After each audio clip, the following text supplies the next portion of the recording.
오늘 저희들에게 주신 말씀 신약 성경 빌립보서 4장 4절 5절 말씀입니다.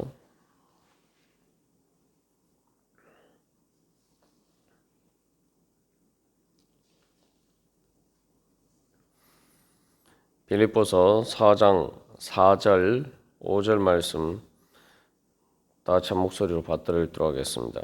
주 안에서 항상 기뻐하라. 내가 다시 말하노니 기뻐하라. 너희 관용을 모든 사람에게 알게 하라. 주께서 가까우시니라. 아멘. 우리가 지금까지 말씀을 통해서 이 주 안에서 항상 기뻐하라 라는 그 사도 바울의 견면에 대해서 살펴보았습니다. 그래서 이 기뻐하는 것은 단순히 뭐 하면 좋고 안 해도 그만인 그런 문제가 아니라 우리가 주님 안에 서기 위해서 또 믿음으로 서기 위해서 우리가 반드시 해야 될 일이다. 그래서 내가 어떻게 항상 기뻐할 수 있느냐 이렇게 생각할 일이 아니라 기뻐할 수 없는 상황 속에서도 어떻게 주님께서 주시는 그 은혜와 사랑을 통해서 다시 말하면 내가 어떤 상황에 있든지 나를 사랑하시고 나를 구원하시는 나를 기뻐하시는 주님만에 있음을 먼저 생각하고 또 그 주님께서 이런 기뻐할 수 없는 상황 가운데서도 어떻게 나를 선한 길로 인도하실 것인가 그것을 바라보고 소망하면서 우리가 기뻐해야 할 것입니다. 그래서 우리가 모든 것이 합력하여 선을 이룬다. 뭐 구체적인 일들에 있어서 우리의 삶에서 또 그때그때에 그렇게 이루어지는 일들이 있겠지만 어쨌든 우리가 궁극적으로 또한 예수 그리스도 안에서 모든 것이 완전하게 변화되고 우리의 몸까지도 완전하게 변화될 그것을 소망한다면 결국은 우리는 어떤 일이 있든지 바로 가장 기쁜 천국을 향해서 가장 기쁜 영원한 기쁨의 그 하나님 나라를 향해서 나아가는 삶이라는 거죠.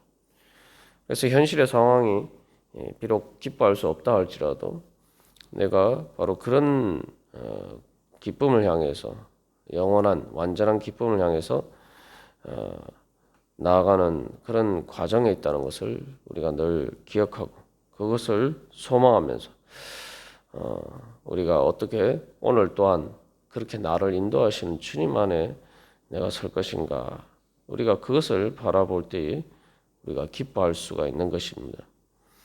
그래서 이 말 그대로 기뻐하라는 것은 하나님께서 우리에게 주신 명령입니다. 그래서 예수님 때문에 우리가 기뻐할 수 있다. 그런 관점에서 보면은 이것은 그렇기 때문에 우리가 매일매일 해야 되는 믿음의 훈련입니다. 그래서 우리가 이 삶의 상황 가운데 이렇게 기쁘지 않으면 그 다음에 자연스럽게 어떤 문제가 일어나게 됩니까?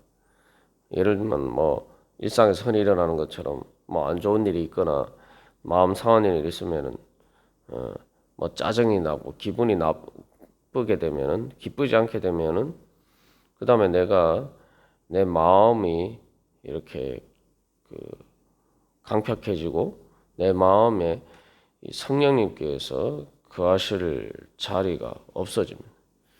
그래서 짜증이 나거나 분노가 생기거나 그 감사하지 못하고 불평불만할 수밖에 없는 그런 상황에서 그런 감정이 일어날 수는 있지만 계속 그 감정에 머물러 있게 되면은 그것들이 내 안에서 점점 눈덩이처럼 불어나게 되면은 우리의 눈에 하나님이 보이지 않게 되고 하나님께서 어떻게 나를 바라보시는가는 보지 않게 되고 내 그 감정에 따라서 내 안에 악한 것에 따라서 그래 우리가 반응하게 됩니다. 즉 외부에서 나로 하여금 기쁘지 못하게 하는 그런 환경들이나 또 다른 사람들이나 그런 상황들이 내 안에 있는 이 악한 것들과 반응을 일으켜서 결국 나로 하여금 실족하게 만들죠.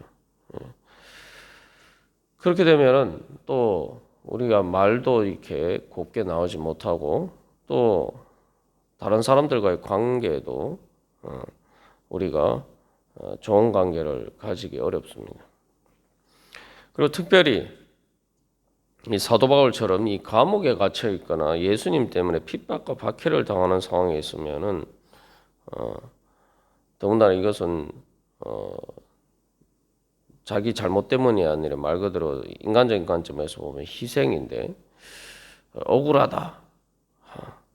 내가 왜 이런 일을 당해야 되냐라는 생각 속에 사로잡혀 있다 보면은 결국은 주님께 대한 믿음을 저버릴 가능성이 많고 또 그렇지 않다 하더라도 하나님께 기쁨으로 드리는 산제사가 될 수 없다는 거죠. 주님을 위해서 일하고 헌신하고 희생하긴 하지만 그러나 자발적인 마음으로 자원하는 마음으로 기쁜 마음으로 주님 앞에 그 일을 감당하는 것이 아니라 짜증과 불평과 불만 속에서 그런 일을 감당하게 되면은 하나님께서 기뻐하시는 그러한 기쁨의 산제사가 되기가 어렵고 또한 우리가 그 가운데서 하나님께서 내가 힘들고 어렵기 때문에 특별히 내가 예수님 때문에 뭔가 그런 일을 감당할 때에 그렇기 때문에 예수님이 주님께서 성령님을 통해서 우리에게 더 가까이 오셔서 우리가 주님 때문에 힘든 만큼 주님께서 그 이상으로 우리를 위로해 주시고 우리를 고쳐주시고 우리에게 새 힘을 주시는 그러한 은혜를 우리가 누리지 못하게 됩니다. 그래서 그런 일이 주님 때문에 우리가 뭔가 이 고난을 당한다고 할 때 그것은 말 그대로 하나님께 산 제사를 드리는 것이다라고 생각해 보면은 구약의 레위기에서 이렇게 그 제사와 관련해서 항상 그 등장하는 문구가 있죠. 하나님께서 기뻐 받으시는 하나님께 향기로운 냄새가 된다. 그것은 하나님께 기쁨이 된다는 얘기죠. 하나님께 기쁨이 되면은 단순히 하나님께만 기쁨이 되는 것이 아니라 나를 바라보시는 그 하나님의 기쁨이 나에게 마치 빛이 비치듯이 그렇게 나에게 비쳐서 내 안에도 그 기쁨으로 충만하게 되고 오히려 그러한 내가 예수님 때문에 고난받는 것 때문에 오히려 주님께서 나에게 더 큰 은혜를 주시고 그것을 통해서 내가 그렇지 않을 때 누리지 못하는 더 깊고 넓은 하나님의 그 사랑과 또 부활의 능력을 경험하게 됩니다. 그런데 우리가 그런 일들을 기쁨으로 감당하지 않고 자원하는 마음으로 감당하지 않으면은 그런 정말 그것을 통해서 우리가 얻을 수 있는 그 중요한 귀한 은혜들을 다 놓치게 된다. 그러니까 우리가 그런 일이 있으면은 내 삶이 내가 힘든 것만 생각할 것이 아니라 하나님께서 나에게 이것을 통해서 어떻게 은혜를 주실 것인가. 사도 바울이 그 몸에 가시가 있었을 때 그것을 제거해 주시기를 주님 앞에 구했을 때에 예수님께서 내 은혜가 내게 족하도다 말씀하셨는데 바로 그런 안 좋은 상황 가운데서도 그것을 초월하고 그것을 이미 채우고도 그래서 사도 바울이 앞에서도 모든 것을 잃어버리고 손해로 여긴다라고 그리스도를 위해서 그렇게 생각한다라고 이야기를 했습니다만 말 그대로 내가 그리스도 때문에 잃어버리는 것과 손해를 보는 그 모든 것을 넉넉히 채우고도 충만히 넘치는 그 주님의 은혜를 소망하는 기쁨으로 우리가 우리 자신을 드려야 할 것입니다. 그래서 이 하나님께 드리는 예배의 가장 중요한 자세는 이 자원하는 마음이죠. 기뻐하는 마음. 주님을 기뻐하는 마음으로 드리는 것인데, 그래서 우리가 예배 드릴 때뿐만 아니라 실제적으로 우리가 예배 시간뿐만 아니라 우리 일상에서 우리 산제사로 주님 앞에 예배를 드린다라고 할 것 같으면은 우리가 날마다 순간마다 우리가 그 기쁨을 주님 때문에 기쁜 예수님 때문에 기쁜 그러한 은혜를 우리가 유지해야 될 것입니다. 그래서 주 안에서 여기서 다시 한번 항상 기뻐하라라고 이야기했는데, 그래서 주님께서 주시는 기쁨은 모든 상황을 초월하는 거죠. 그러니까 어떤 때는이 아니고 항상이잖아요, 그죠?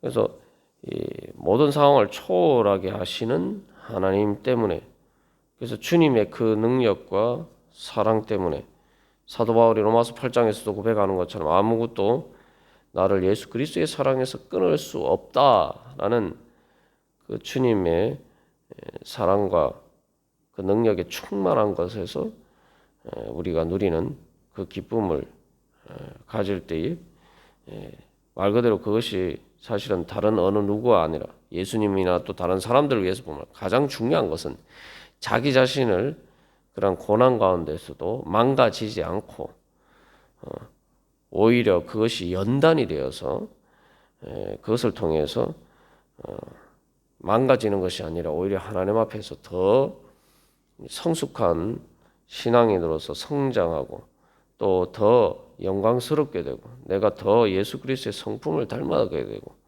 마치 금속을 재련하면은 점점 더 빛이 나는 것처럼 내가 그것을 그런 모든 세상의 안 좋은 일 가운데 내가 상처를 받고 망가지는 것이 아니라 오히려 더 주님 앞에서 내가 성화되고 변화되고 그래서 주님의 영광에 예수 그리스도를 닮아가는 그러한 귀한 모습을 이루어가고 세상에 빛이 되고 그런 것을 통해서 오히려 나는 더 큰 은혜 자리 가운데 나아가는 하나님께서는 그런 능력을 주시기를 원하십니다. 예수님이 나를 구원하셨다고 믿으면 당연히 그건 믿어야 돼요. 이 근본적인 믿음의 문제입니다. 우리가 예수 믿고 천국 가기를 원한다. 우리가 여러 번 나누었습니다만 예수 믿고 천국 간다는 게 뭡니까? 세상에서 가장 기뻐할 수 없는 상황 가운데서도 이 나에게 가장 기쁨이 되는 상황으로 변화될 것이다 라고 믿는 게 결국 예수 믿는 거죠. 왜 그렇습니까? 교회 다니는 예수를 믿는다라고 할 때에 내가 예수 믿고 천국 갈 것이다. 나는 죽어도 천국 갈 것이다. 뭐 깊은 신앙이나 뭐 몸의 부활까지 생각하지 않더라도 그냥 그 정도만 생각해도 그게 뭡니까? 죽음의 순간이라는 것이 인간의 삶 속에서 가장 기뻐할 수 없는 상황이 가장 내가 죽는 순간이 가장 고통스러운 순간이고 가장 기뻐할 수 없는 순간인데 그 죽음을 통해서 나는 오히려 천국에 간다. 내가 이 세상에서보다 더 기쁜 기쁨으로 충만한 그 천국에 간다. 우리가 그거 믿는 게 예수 믿는 거 아닐까? 예수 믿고 천국 간다 믿는 것이. 근데 그걸 믿는다면서 우리의 삶의 상황에서 죽음보다